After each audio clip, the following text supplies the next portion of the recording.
situations there, but I also wanted to give you a very precise example and application to the virus. Because the coronavirus, not specifically by name, but the coronavirus, you could say that is mentioned in the Bible. This a pandemic, which is a disease that is spreading throughout the world, a pestilence is what the Bible refers to it as, is mentioned in the Bible. And I want you to notice what the Bible says, how the Bible tells us as a Christian how we should respond in a pandemic. Look what the Bible says in Psalm chapter number 91, verse number 1. It says this, "He that dwelleth in the secret place of the Most High shall abide under the shadow of the Almighty. I will say of the Lord, He is my refuge and my fortress, my God in whom will I trust. My God, in Him will I trust. Surely He shall deliver thee from the snare of the fowler and from the noisome pestilence. He shall cover thee with His feathers, and under His wings shalt thou trust. His truth shall be thy shield and buckler. Thou shalt not be afraid for the terror by night, nor for the arrow that flieth by day." Look at this. "Nor for the pestilence that walketh in darkness, nor for the destruction that wasteth at noonday. 1,000 shall fall at thy side, and 10,000 at thy right hand, but it shall not come nigh thee. Only with thine eyes shalt thou behold and see the reward of the wicked. Because thou hast made the Lord, which is my refuge, even the Most High, thy habitation. Therefore shall no evil befall thee, neither shall any plague come nigh thy dwelling." Amen. So notice over and over again he talks about don't be afraid, don't fear. In what situation? A pestilence. The pestilence that comes in the darkness. He talks about the noisome pestilence. He's speaking about diseases. That's what he's talking about. He goes through all different sorts of scenarios all throughout the Bible, and in each and every one, none are different than the other. The most extreme example, the most minor example, do you know what we're going to do? We're going to trust in God, and we're not going to be afraid. We are not going to fear, the things which the world is fearing. Why? Because we have hope. Because my God, He's the God of the pestilence. My God, He's the God of the coronavirus. He's the God of any plague, any disease.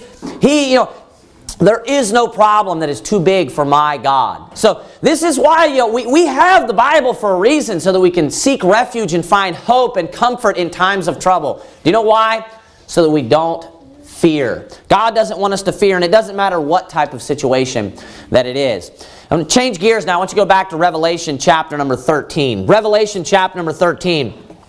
This evening's sermon is going to be a very different sermon. I know I say that pretty often, because I'll preach different style sermons, but this is going to be also very different than usual. I want to deal with some recent events of what's going on, and really the subject is going to be the New World Order in relation to this pandemic, and how the current events that are taking place right now, basically current events in light of the book of Revelation, current events in light of the recent pandemic, and how this pandemic is being utilized to bring about the New World Order. So as I said, I'd like you to go back to Revelation chapter number 13. Now, we as Christians, we have an advantage that non-Christians do not have. And what we have is the revelations of the Word of God. And more specifically in this case, we have the book of Revelation, which reveals to us the events that we are starting to see unfold, and that we are going to see come to pass at one point.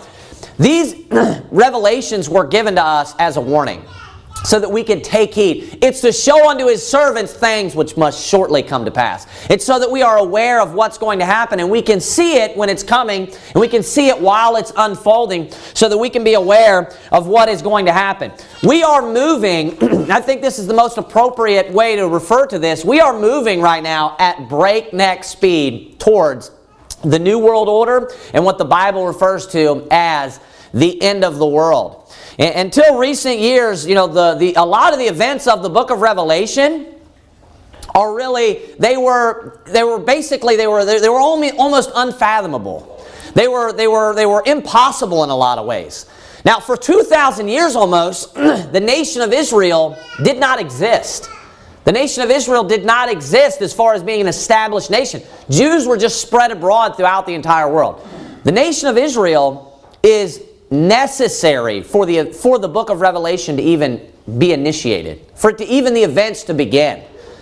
But in the 1940s, what happened? The nation of Israel was founded. There are a lot of different things that are going to take place, prophecies, when the New World Order is founded and the New World Order, the New World Government is implemented. Different monitoring systems, the currency, the mark of the beast, how they're going to be able to keep tabs on every single person everywhere, mark and register every single person. No one is even going to have the capability to buy and sell. That was not possible in the past. It was not possible until recent technologies that have been invented.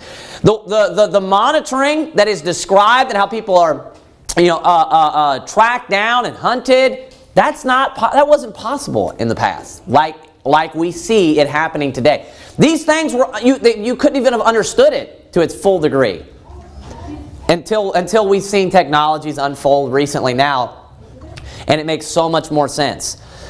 I want to say this: the biggest obstacle is going to be a big portion of the sermon this evening.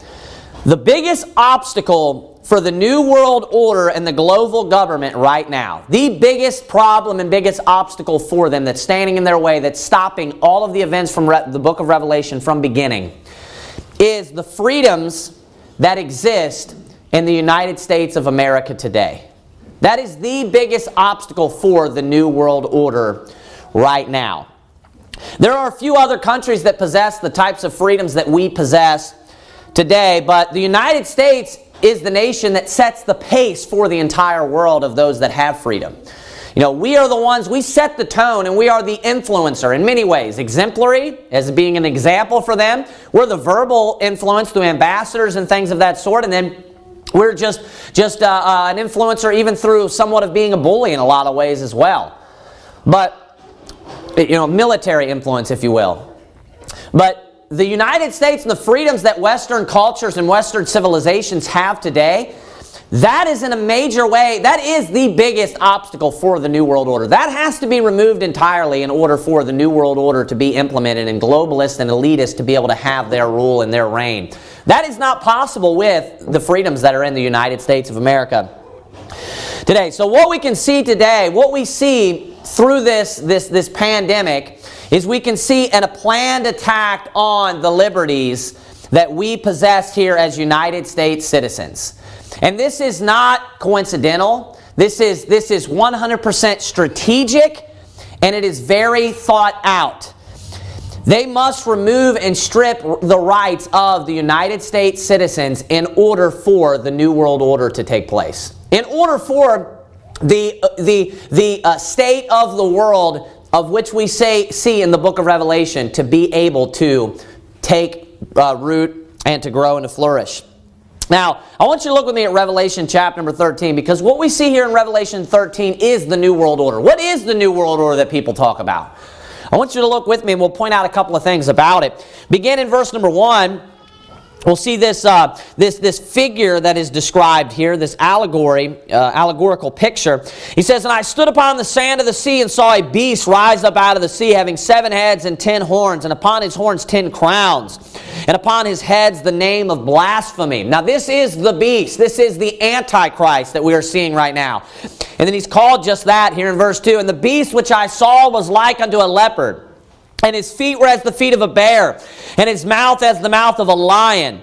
And the dragon," that's the devil, "gave him his power and his seat and great authority." So notice that this beast has power. He has a seat, as in a seat of power. It's referring to a government, right? And then it says, "in his great authority," just kind of restating the same thing there. It came from the devil. Look at verse 3. "And I saw one of his heads as it were wounded to death, and his deadly wound was healed. And all the world wondered after the beast. And they worshipped the dragon, which gave power unto the beast." So this is the whole world ultimately worshiping Satan, is the scene that we see here. And then it says, "And they worshipped the beast, saying, Who is like unto the beast? Who is able to make war with him? And there was power given unto him, a mouth, and there was given unto him a mouth speaking great things and blasphemy, and power was given unto him to continue 42 months. And he opened his mouth in blasphemy against God, to blaspheme his name and his tabernacle and them that dwell in heaven. And it was given unto him to make war with the saints and overcome them. And power was given over him over all kindreds and tongues and nations. So right there we see the one world government. We see a government wherein this one man has a power, has a seat, and he has great authority where he is ruling over all kindred and nations and tongues. This is one government, one system of government where one man is ruling over the entire world. This is where we see a one world government actually in the Bible. Now look at verse number 8. And all that dwell upon the earth shall worship him, whose names are not written in the book of life of the Lamb slain from the foundation of the world. Right there in verse number 8, we see one world religion. You've probably heard that talked about as well. Well, this is all integrated into one system. This one world government is the one world religion. The man that is the head of this one world government is also the man that is being worshipped in the one world religion. You hear people talk about how there's going to be basically one economic system as well, one form of currency. That is talked about. Look at verse number 15. And he had power to give life unto the image of the beast, that the image of the beast should both speak and cause that as many as would not worship the image of the beast should be killed. And he causeth all, both small and great, rich and poor, free and bond, to receive a mark in their right hand or in their foreheads. And that no man might buy or sell save he that had the mark, or the name of the beast, or the number of his name. So I want you to notice that this man has control over, he also has power and authority over the economic system. There's a one world economic system. There's one form of currency. He's controlling the money. He's controlling the financial system. And he is the one that's deciding who is buying and selling. Now, does that sound feasible just to implement that tomorrow? Does that sound feasible to implement a system such as that economically and just, let's say, in a week, in a month, in a year? If you were to look around the world today, what nation would you say would put up the biggest fight against something like this? And it's not just, me being biased for any reason, but I would say that the United States of America would be the nation that would, oppose to this even more so than any other nation. One reason being that our nation is primarily Christian. That's one reason. Number two is the idea of liberty and freedom is deeply embedded into our nation because of our past history and our founding story, the record and the history of how our nation was founded, how we fought for liberty, right? So the United States, if we look around at the world today, if we see that there needs to be one country wherein the globalists, the elitists, the people that actually desire and want to have this one world government, if they needed to focus their efforts one place or another in order to get past the next hurdle or in order to move that landmark even further so that they can achieve their one world government, where do you think they're going to focus their attention? The United States of America. That's where they're going to focus their attention. Now, I want you to go to Matthew chapter number 24 now. I want to look at some of the coming things, signs and stuff of the end times. And you hear every prophecy preacher and prophecy, enthusiast. They love to just preach on the coming signs. And you hear people all the time, the blood moons, and just like I talked about with giving of offerings a couple of weeks ago, what can happen all the time is these people can poison the water so that when somebody talks about coming signs, they just kind of turn off immediately. What we need to focus on is, what does the Bible teach? What does the Bible teach on these subjects? And here in Matthew 24, it's the same reason why we have the book of Revelation. The disciples asked Jesus, what are the signs of the end of the world and your coming? So we do have signs in the Bible of the end of the world. And that's what the Bible actually refers to it as. Of, the time when the New World Order is going to be implemented. We have signs, and we can look to the Bible so that we can know when is this coming and what are some of the things that shall alert us and that will give us red flags. I want you to look with me in Matthew chapter number 24, and we'll start in verse number 3. The Bible says, and as he sat upon the Mount of Olives, the disciples came unto him privately, saying, Tell us, when shall these things be, and what shall be the sign of thy coming, and of the end of the world? And Jesus answered and said unto them, Take heed that no man deceive you. For many shall come in my name, saying, I am Christ, and shall deceive many. And ye shall hear of wars and rumors of wars. See that ye be not troubled, for all these things must come to pass, but the end is not yet. The very first thing that we see that he mentions is wars and rumors of wars. So that's one sign. We're just going to look at these signs for just a moment. That's one of the signs of the end times, of the end of the world.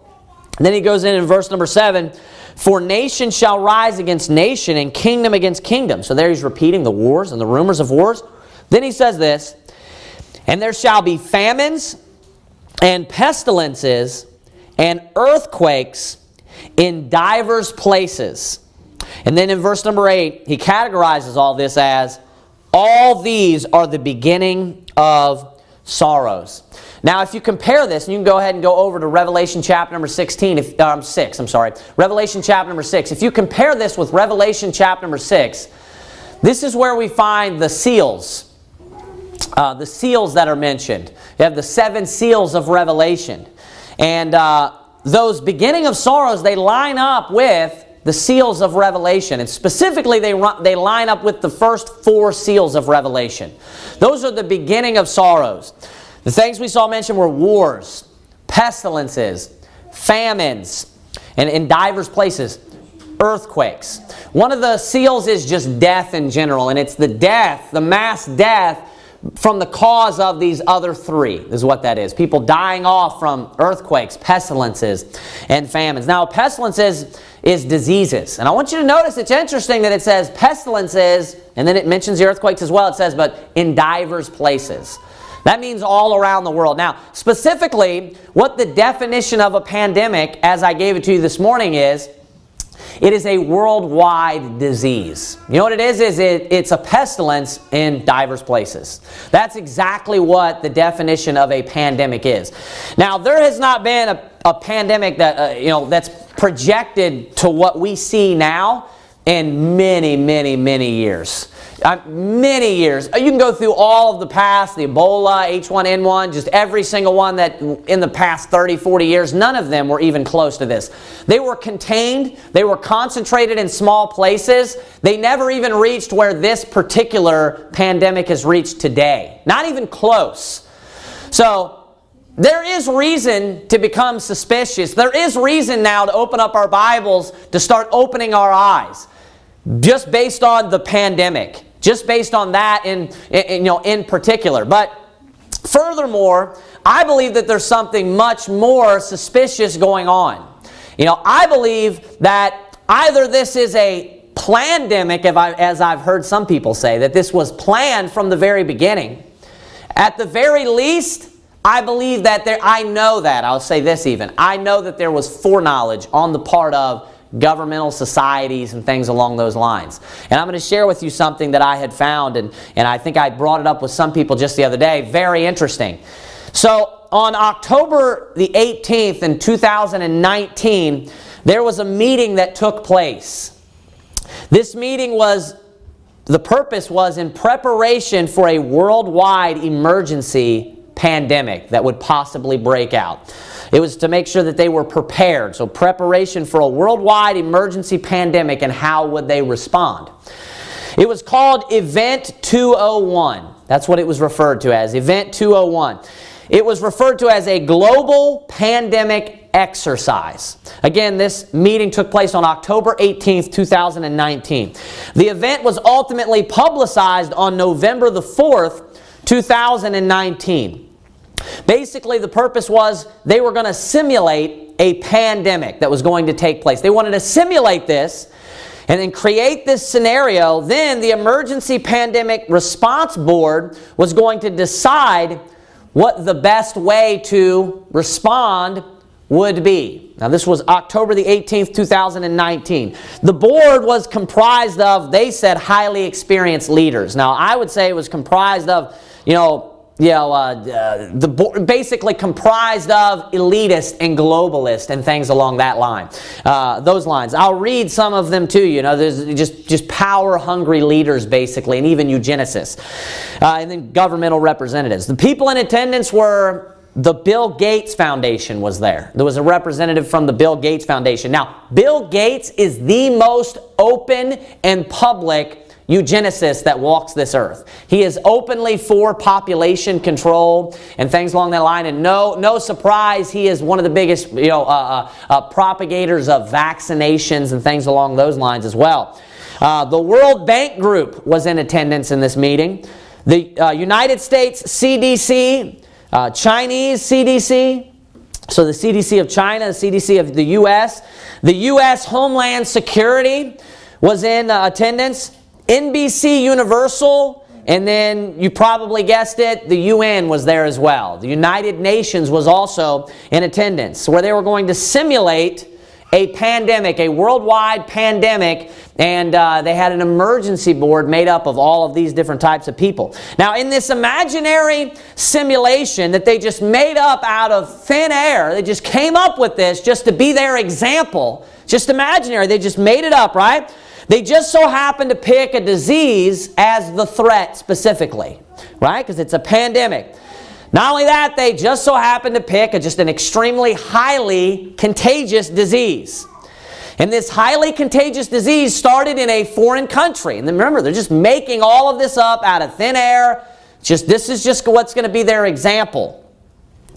It starts in a foreign country, but then it spreads ultimately to the U.S., and it impacts the U.S. on a massive scale. That's what they are going after. Now, what do you think that just randomly the name of this infectious disease is going to be? What disease would you guess? The coronavirus.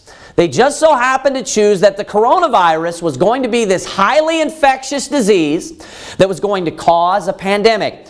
Not only that, because there are many different strains of the coronavirus, they said this is going to be a strain of the coronavirus that we have no vaccination for.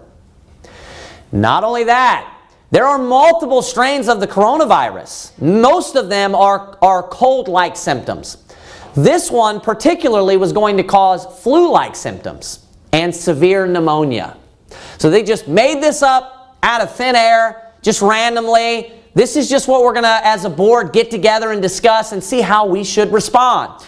So that was on October the 18th that the board meeting took place. It was released on November the 4th. Excuse me. Then, of course, as you know, December, towards the end of December, all of a sudden, there is a new strain of the coronavirus that is found that we don't have a vaccination for. It's highly contagious. Ends up becoming a pandemic where it's spreading throughout the entire world. It obviously started in a foreign country, and you know what it's doing? It's highly impacting the United States. So it's very, very detailed. Not just a couple of things similar. It's not, like the Simpsons episode where they're like straining at a gnat and swallowing a camel. It's extremely specific. 1 month after. Now that's just the details to begin with of how they, just basically laid the foundation for their scenario of this, exercise or drill. So it spreads throughout the U.S. We see that happening, and they said that it's going to basically affect the world in an unprecedented way in any, in recent history. In this pandemic emergency response board meeting, they pretty much just consulted with one another about the actions that they were going to take and about what was going to take place when this virus worsens throughout the world. These were some of the things that they said about the actions that they were going to take place and how they were going to predict that this was going to happen. Number one, they wanted a global stockpile of funds. So they wanted to have a centralized system, basically, where the World Bank Group would be involved, and finances and funds and money would be put into this global stock fund. So notice what the answer is immediately. It's a global answer. The way that we're going to get out of this is the whole world is going to come together, and we're going to have this global government type system where we're putting money into this global bank account. Number 2, they said that they are going to place travel bans and restrictions. That would be, in this simulated type of system, they were going to place travel bans and restrictions. Number 3, they were going to, of course, in relation to that, they were going to begin to start practicing quarantining people, mandatory quarantines. They are going to censor speech and misinformation and false information. And one of the things is that the internet is going to be shut down. One of the quotes was, the social media groups will need to realize that their moment of being a broadcaster is over. That was one of the statements that came directly out of one of the men's mouths on the board. They said that they were going to enact martial law. That was another thing that they were going to enact, was martial law. One of the quotes that came from one of the men's mouths that spoke about this said, we must treat this as though we are on a warlike footing. As in we are basically going to war. We need to treat this like we are going to war with this virus-type threat. On a warlike footing. And then they also said that they are going to create global bridges to have global collaboration between all of these systems which branch together to this centralized system. So basically they needed to lay the train tracks so that they can network together a global-like system. And the UN, they established, was going to be the centralized system that was going to be in charge of controlling, making the decisions on the logistics with everything. They were set up as the headquarters, and then of course they were speaking with and employing some of the private businesses of the elite groups that were higher up, and in that sense. So those were all the different things as far as how they were going to respond. Now, if we look at what happened in this catastrophe, in the pandemic, if you will, it's, to exaggerate it would be to call it a catastrophe. But what is going on right now with what is referred to as a pandemic in the United States of America and in every other country, what we see is exactly what they were predicting. We see travel bans and we see the restrictions. We see the censoring of speech. I don't know if you're aware of that, but there's many people. Some guy named Jim Baker has a massive following with 2 Ks. I'm not related to him at all. He has a massive following, some sort of like preacher, a Christian guy. I'm not exactly sure he is, but he has been totally banned from Facebook and YouTube, I believe, because he's been putting out what they consider misinformation and false information. I know that there is real true discussion about, as they talked about in the meeting, cutting off the internet for a period of time, like 10 days or something like that. They truly did consider doing this for private organizations, just cutting off the internet entirely. They practiced quarantining. That all took place. Now, this is in addition to the fact that their experiment type drill that they ran took place a month before this pandemic actually occurred. And it was the exact disease. It was highly infectious. It was detailed about the disease, and it did exactly what they said. Now, their result was this, and this was the conclusion. They said this at the end. The conclusion was it was catastrophic. They said that it caused social breakdown, economic turmoil, and they projected that 65 million people died. 65 million people died. Now, that was their projection. This was released way before anything that came out or anything that's taken place recently. This is called Event 201, is what this is referred to as. Then they gave their opinions on how we could have stopped this or lessened this. They said this. This is a direct quote. Did this need to be so bad? Could we have lessened the catastrophic consequences? And then this is the answer. And then they said this. We believe the answer is yes.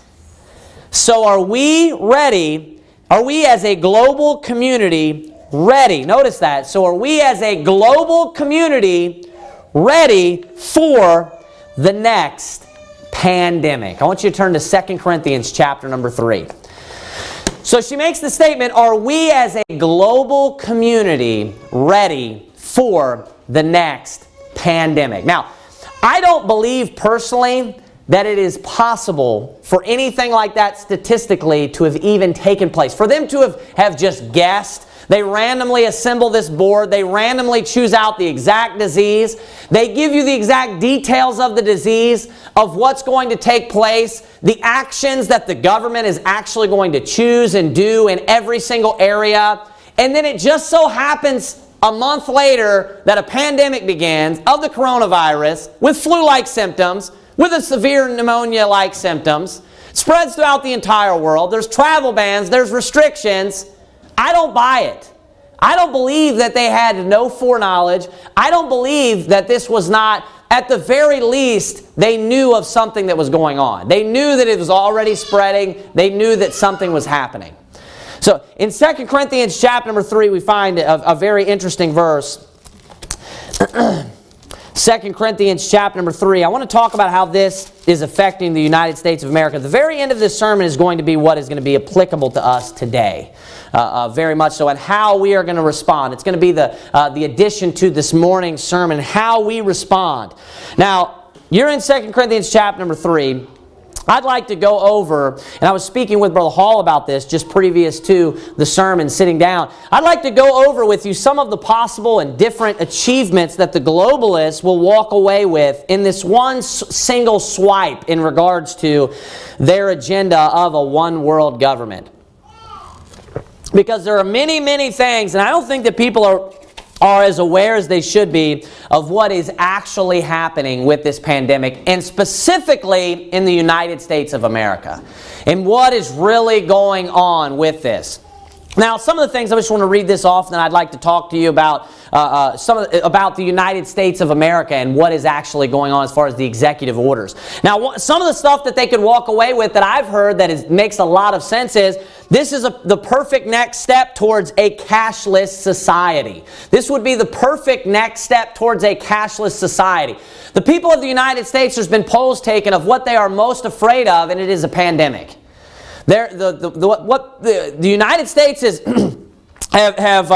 we've bred this attitude of like, we all have good sanitation. We live in a first world country, and we've gotten to the point where people are just, they're terrified of sicknesses and diseases, and they've become, a lot of people have went way too far with just being a clean freak. You know, they have the show, the stereotypical, I think it's Monk is what Brother Hall and I were talking about, where this guy's like OCD and he's just, you know, this clean freak where he's afraid of everything. People exist like that because of the atmosphere and the environment that is in the United States of America. And the majority of people, their biggest fears today in the U.S. is some sort of disease or infection.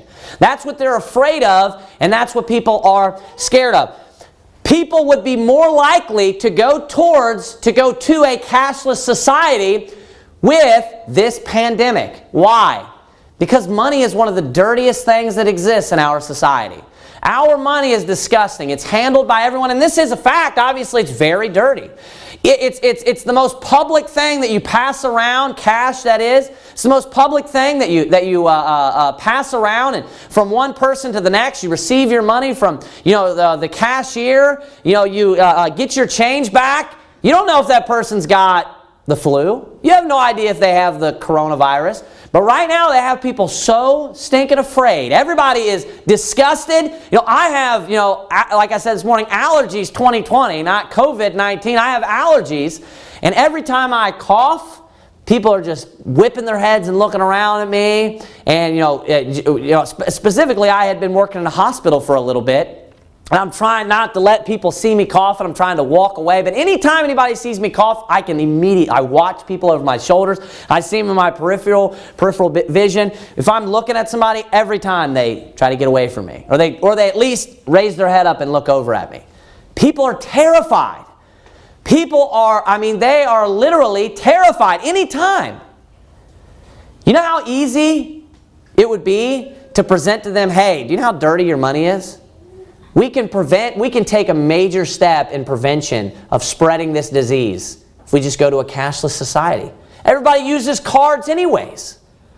Why not just get rid of all the cash? All the cash. Now, why does that matter so much? Because ultimately, there's going to be a one world economic system where there's going to be a man in charge that's able to have control over this entire system. Now, with just dollar bills floating around, that makes it almost impossible. But you know what makes it a lot easier? If everybody had a card. I'll tell you what would be a lot easier if that card got implanted in your right hand or your forehead. But, we got to do baby steps here. If everybody just had a card, if everything became electronic, to where it's just, everything's in your bank account, you just slide your card. You just slide your card and that's all that you got to do. So this is the perfect system, or the perfect type of scenario, number one, for taking steps towards a cashless society with this pandemic. Specifically the pandemic, a virus that is worldwide, affecting the whole world. Number two, the steps towards the one form of currency. This obviously kind of ties in with one another. Steps towards a one form of currency. Number three, mandatory vaccinations. Mandatory vaccinations. Now, this is a big thing for people in the United States. This would be a perfect way. This would tie in with depopulation, with population control, as people talk about. This is a big thing that elitists are interested in. The Georgia Guidestones, of course, mentions this. A lot of the higher-ups, they want to, Ted Turner and all these people that have power, they have openly and publicly stated that they want to lower the population of the world. This is a perfect opportunity with mandating vaccinations. This would be, right now, if any time in history, in the past 20, 30 years, if there was a time when people were more willing to go for mandatory vaccinations, when do you think it would be? What if tomorrow somebody came out and said, we've tested it, it's safe, and it cures the coronavirus? How do you think people would respond? They'd say, give it to me first. Brother Hall and I, when we were out soul winning today, there were 2 doors right in a row where people answered. They came to the door. They didn't open the front door. They came in through the porch and they spoke to Brother Hall both times through their fenced-in porch. And their demeanor, their just expressions, everything about it. And even one person, the woman, even just said, I'm terrified, didn't she? And it was obvious she was terrified. Even the man that opened the door. You could tell he was trying to play it off, but he came out the door and you could just tell this guy was terrified. People right now, if there was any time when people would be willing to take a mandatory vaccination or to go along with anything, it's during this pandemic. Obviously, the train tracks are being laid to create the necessary network for the global network, the global one world government. Everything that has to go with that. You know what people are doing is right now is the perfect time for people to, what it is they are developing for people to have blind faith in government.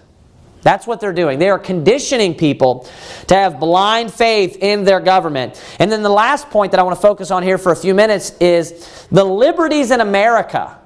The liberties in America, and also, of course, around the world, have been infringed like they've never been in recent history, in these nations' history, ever. But during this, like they have during this pandemic. Now, 2 Corinthians chapter number 3, verse number 17 says this. You're probably familiar with this verse. It says, now the Lord is that Spirit, and where the Spirit of the Lord is, there is liberty. I believe in the United States of America, in the founding of our nation, that the Spirit of the Lord was here. I believe that. I believe that this was a godly nation. I believe that it was a Christian nation in the sense that I believe that there were many people, many of the nation's citizens that were Christians and that served the Lord. There were many true born-again believers that loved God. And I believe that that's why we had liberty. If you look at the liberty that this nation was given and that this nation had. If you look and read about the nation of Israel, there was much liberty in the nation of Israel. They could do almost anything. People think, oh, it's just all these laws. The United States of America today has so many more laws than what they had under the nation of Israel in the Old Testament. You know, they had true freedom. Yeah, they weren't able to kill anybody or rape anybody or commit adultery or kidnap anybody. There wasn't hardly any rules at all. That was basically it. I just named off, probably a fifth of all the laws that they had. They had almost no laws in the nation of Israel. And that's how the nation of the United States was. We had righteous laws that were based upon the Bible. Not every single sin when our nation was founded was illegal. That's not how God operates. He gives man free will.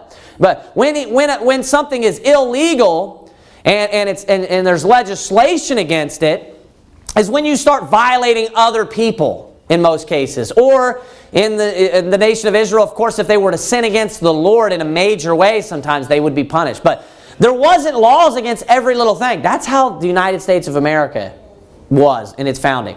And throughout time, those liberties have been chipped away at slowly.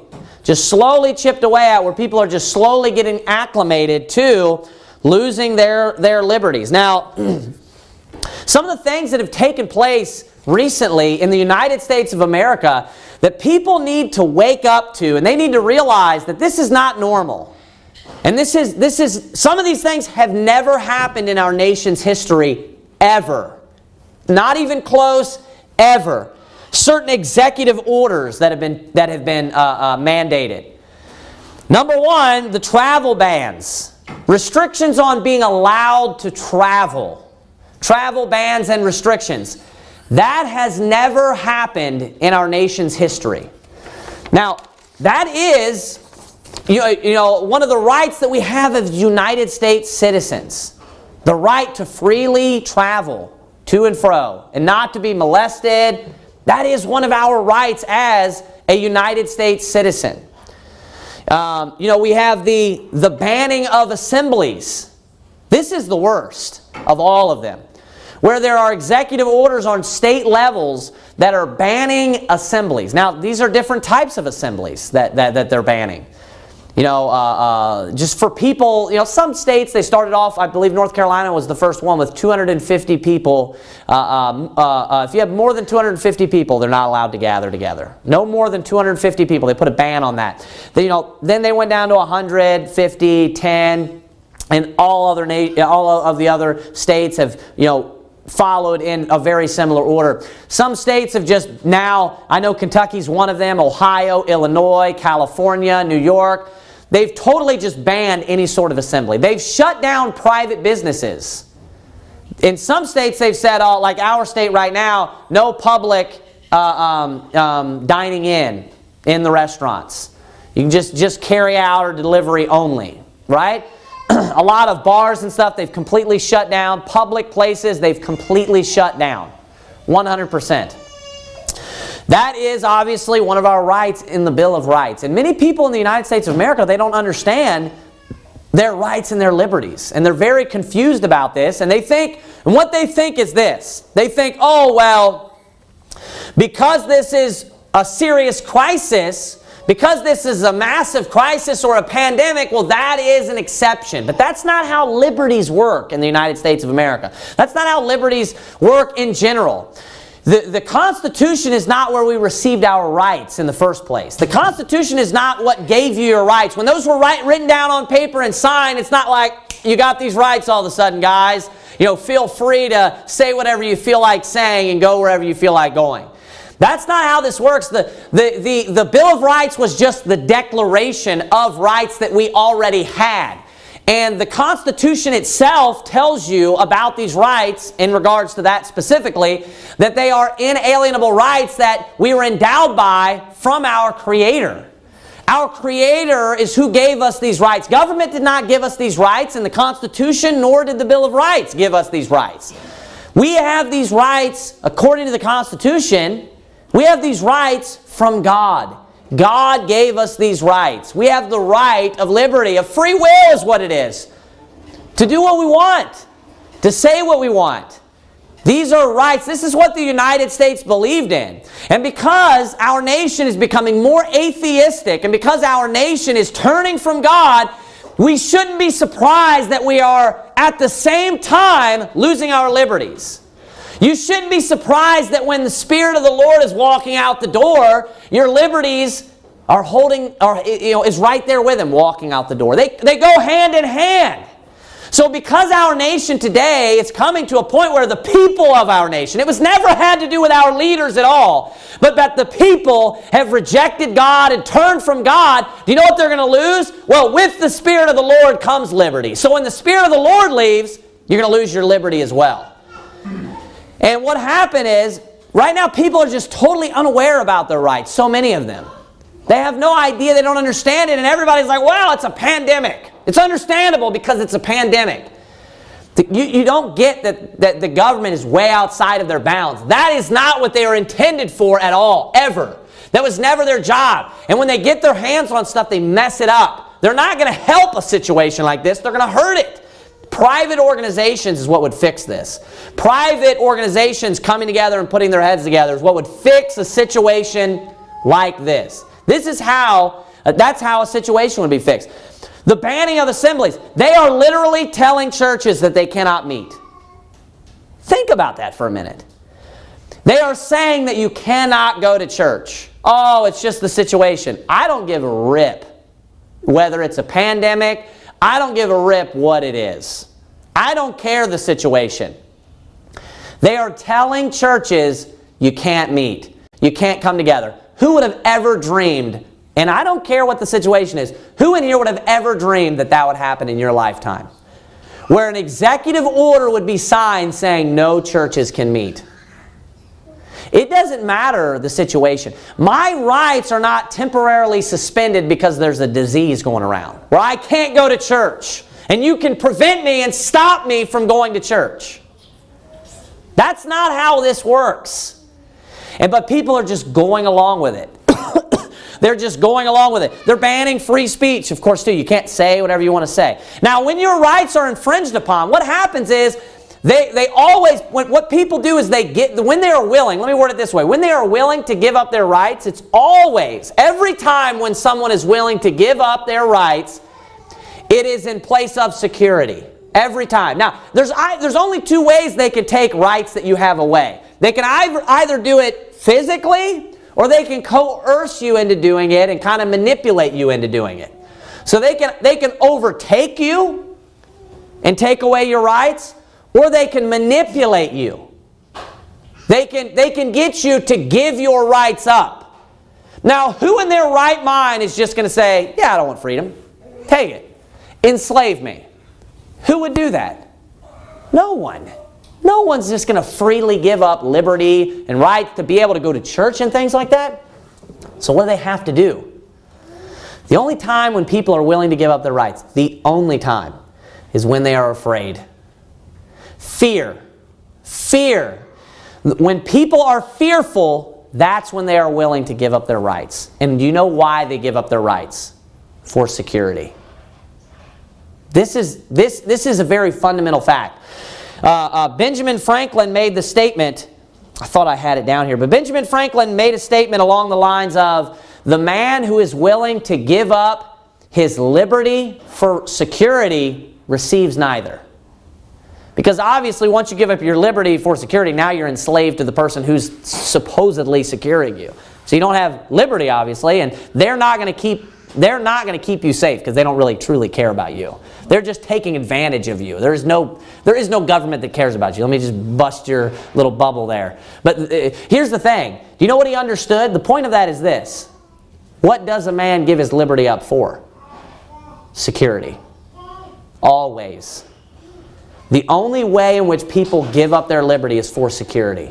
Why would someone desire security so badly? Because they're afraid. Because they're fearful. Because they're scared. Do you know what people are most scared of in the United States of America today? Diseases. Infections. That's what people are afraid of. That's what people are scared of today. So you know what they have to do is, at the very least, I believe that they had foreknowledge of this pandemic that took place. But you know what they have to do is, once it arises, once it begins to spread, they exploit these types of crises for political advantage or for political agendas. And they take advantage of them. And what they do is they at that point, they begin to use the media as their manipulation tool to cause fear and to instill fear into the hearts of the citizens of the United States. And let me ask you this. Is the media right now, do you think that they are do you think that they are portraying positive news or negative news right now? It's how bad is it? Horribly bad, isn't it? When you go out and you go out into the grocery stores, what's the response of people? What's people's disposition right now? Fear. Where is it coming from? You got to stop and think, why is everyone afraid? Why is every single person afraid? Someone is doing that. Someone is desiring to have them that way. Someone wants those people afraid. Why? Because they wouldn't be willing to go along with, you're not allowed to go to church unless they were afraid. They wouldn't be willing to go along with, you got to be quarantined for 2 weeks unless they were afraid. They wouldn't be willing to go along with no traveling restrictions, travel bans, unless they were what? Afraid. This was literally the perfect tool. It was that which was the only thing that would have caused people in the United States of America to be able to just freely relinquish their liberties. And that's exactly what took place in this situation.